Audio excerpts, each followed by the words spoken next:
경산시 정평동에서 중화요리 전문점을 운영하는 시민이 20년간 재능 기부를 하고 있습니다. 모임을 만들어 매월 지역 어르신과 소외된 이웃에게 짜장면을 나눠주고 있습니다. 복지 사각지대에 있는 이웃들을 위해 계속적인 봉사를 해온 이흥락 씨를 사건 반장에서 만나봅니다. 네, 봉사와 때려야 뗄 수 없는 삶을 살고 계시는 분이 오늘 함께 사는 세상의 주인공입니다. 최근에 상까지 받으셨다고요? 네, 자 그분 이름은 이흥락 씨인데요. 경북 경산에서 거주를 하고 있습니다. 이 중화요리 레스토랑 전문점, 중화요리 전문점을 운영하고 있고 17년 전부터 계속 봉사를 했는데 이 짜사모라고 합니다. 짜장면을 사랑하는 사람들의 모임.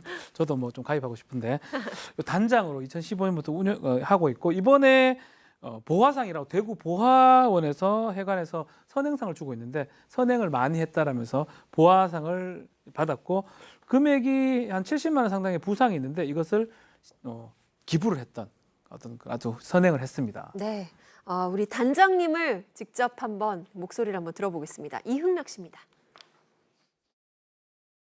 아버님도 그때 뇌졸중으로 좀 힘들게 병원에 계셨고 금전이 하나도 없는 상태로 경산에 오면서 중국집을 하게 됐어요. 짜장면을 사랑하는 모임을 하나 만들어서 어렵고 소외된 계층을 다 같이 하면 안 좋겠나라는 취지에서 그렇게 결정하게 된 것 같습니다. 저도 어렵게 내려오다 보니까 조금씩 나누자는 어떤 그런 취지가 지금까지 흘러온 것 같습니다.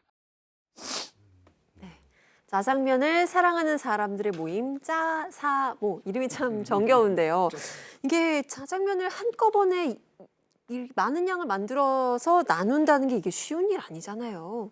그러니까 이 짜사모 회원이 한 100여 명 된다고 해요. 그래서 이게 짜사모고 짜장면으로 봉사활동을 하다 보니까 대부분의 이 회원들이 식당을 운영하는 분들이 아닐까 생각하기 쉬운데 이흥락 씨를 제외한 나머지 분들은 식당 운영에 전혀 상관이 없는 분들이라고 합니다.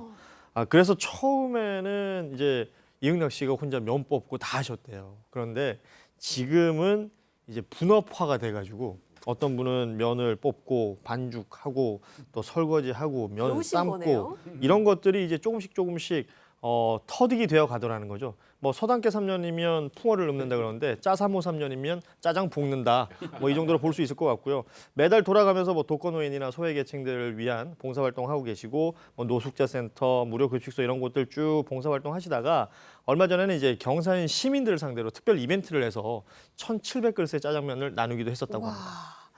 자, 이흥락 씨, 이 단장님이 그런데 짜사모에서만 활동을 하는 게 아닙니다. 봉사가 참 여러 가지 정말 다양하게 하고 계신다. 그러니까 지금 말씀하셨던 것처럼 짜사모 단장님이라고 짜장면 봉사만 하신 게 아니고요. 일단 지금 경산시 서부이동 지역사회 보장협의회 위원으로 위촉이 되어 있는데 위원들과 함께 하는 것 쭉 읽어드릴게요. 반찬 봉사, 김장 봉사, 환경정화, 어르신 머리 염색, 명절 때 떡국 봉사, 저소득층 가정의 아이들에게 생일 케이크 전달 활동 이런 것들 하고 계신데요. 최근 코로나19 때문에 짜장면을 통에 담아서 비대면으로 지금 방문해서 나누는 봉사까지도 하고 계시다고 하는데요. 이제 슬아이 일남 사녀가 있으시대요. 그래서 아이들이 많아서 뭐 아이들에게 뭘 해줄 게 없을까라고 고민을 하다가 사실 집안이 굉장히 어렵고 그런 힘든 아이들한테 생일 케이크 사실 쉽지 않잖아요. 그렇죠. 그리고 얼마나 아이들이 그것도 먹고 싶겠어요. 근데 그런 아이들을 찾아서 생일 케이크를 전달해주는 봉사활동도 만드셨다고 합니다. 참 따뜻하네요. 네, 그런데 지금 읊어주신 봉사 분야만 세보니까 6개예요.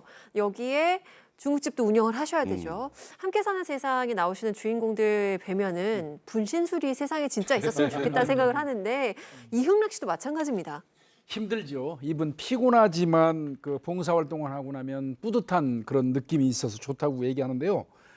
이거 중국집 운영해야죠. 자, 봉사활동 해야 되죠. 그런데 또 이 평일에 봉사활동이 날짜가 거의 잡힌대요. 그러다 보니까 이런 때는 가게 문은 닫으면 안 되잖아요. 중국집이 본업인데. 네. 그런 경우에는 아르바이트를 고용해 놓고 봉사활동을 나간다는 겁니다. 이분 주객이 전도됐어요. 네. 하여튼 뭐 그 정도로 열정적으로 하는 것 같고요.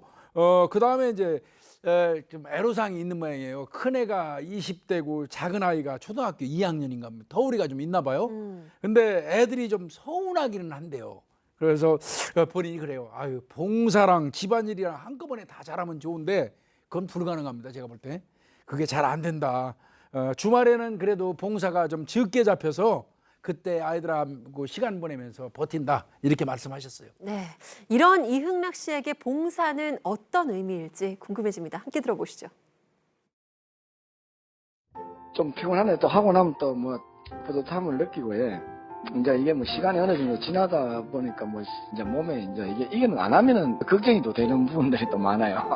계속 해오던 일이니까요. 짜장면 한 그릇으로 서로 웃을 수 있고 서로 뭐 또 소통할 수 있고 또 마음에 어떤 뿌듯한 감도 다 느끼고 회원들도 그렇게 생각하고 있으니까 뭐 이거는 우리가 평생 가면서 계속 해야 되지 않겠나라고 이렇게 생각합니다.